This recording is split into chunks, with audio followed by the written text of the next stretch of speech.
À la fin de la Révolution, alors qu'elle est en Suisse, Jeanne Antide est sollicitée par 2 prêtres pour rentrer en France afin de s'occuper des enfants non scolarisés et des malades. En effet, à cette époque, de nombreux enfants n'ont pas la chance d'aller à l'école tous les jours. Jeanne Antide accueille alors les petites filles pauvres gratuitement. Elle souhaite donner une instruction solide aux enfants pour leur permettre d'envisager un métier stable, ainsi sortir de leur pauvreté.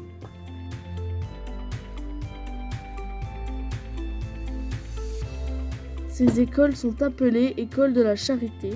La première école a été ouverte à Besançon le 11 avril 1799. Elle en a ouvert 34 dans toute la France, mais aussi en Suisse. La plupart de ces écoles ont fermé avec l'instauration des lois de laïcisation de l'école à la fin du XIXe siècle.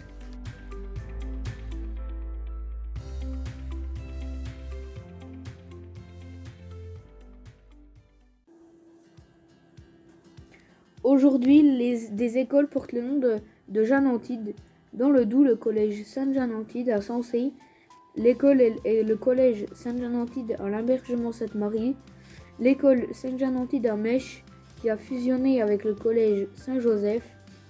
En Égypte, à Alexandrie, l'institution école, collège et lycée Sainte-Jeanne-Antide.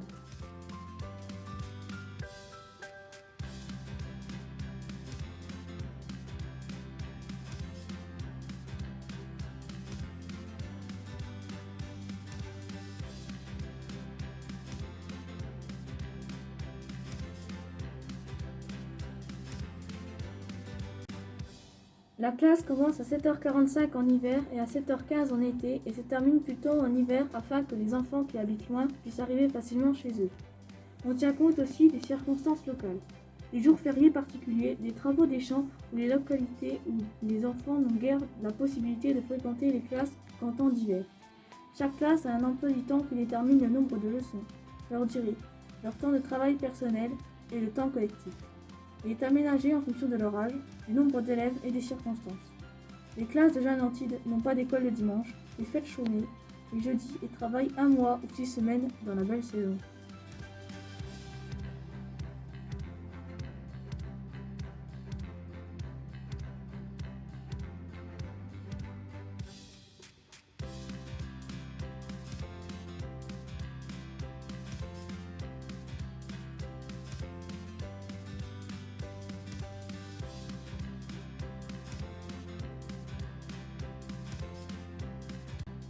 Les écoles de la charité reçoivent des dons de la part des paroisses, des communes et également des particuliers, car certaines familles riches donnent de l'argent. Ces aides permettent d'acheter des tables, des tableaux, des livres et du matériel pédagogique, mais aussi du bois pour chauffer les salles de classe pendant l'hiver. Jeanne Antide peut acheter aussi de quoi donner à déjeuner aux élèves qui arrivent à l'école sans avoir mangé.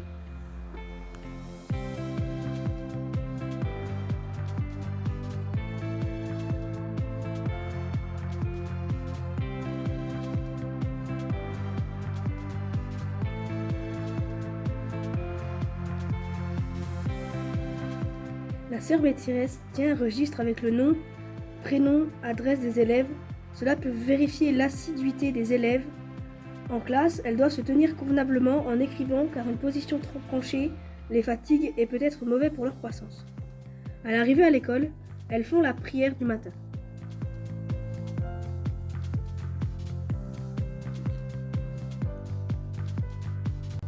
Dans l'enseignement de Jeanne Antide, les méthodes sont actives. Elle alterne les exercices pour l'attention et l'intérêt des enfants. Dans toutes les classes, il y a le même matériel comme les tableaux, les livres et d'autres fournitures. Les élèves épellent ou lisent dans leur tête, puis ensemble. Quand les filles savent lire, elles ont chacune un exemplaire du livre de lecture. Il y a différentes méthodes pour enseigner l'écriture. Par exemple, conduire la main de l'élève pour qu'il apprenne à tracer les lettres avec un crayon et repasser avec une plume, l'ancien stylo de l'époque. Il faut s'adapter à la mémoire des enfants pour ne pas les surcharger. Il faut expliquer plusieurs fois avant l'étude de la leçon car les enfants oublient facilement ce qu'ils ont appris.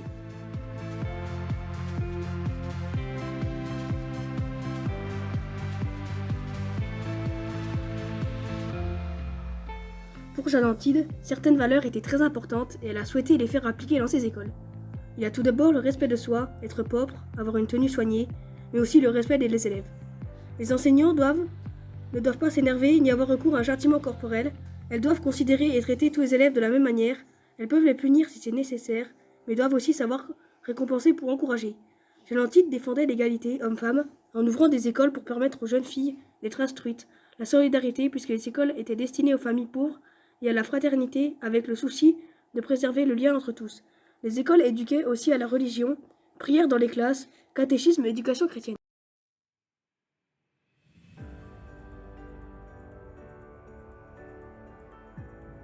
Aujourd'hui, notre collège a le souci de conserver l'esprit de Sainte Jeanne Antide en préservant certaines valeurs. Le respect et l'accueil de tous les élèves et personnels. L'éducation dans tous les domaines, l'épanouissement des élèves en les encourageant à progresser et à surmonter leurs difficultés, en les accompagnant dans leur parcours professionnel, dans leur développement pour en faire des adultes responsables.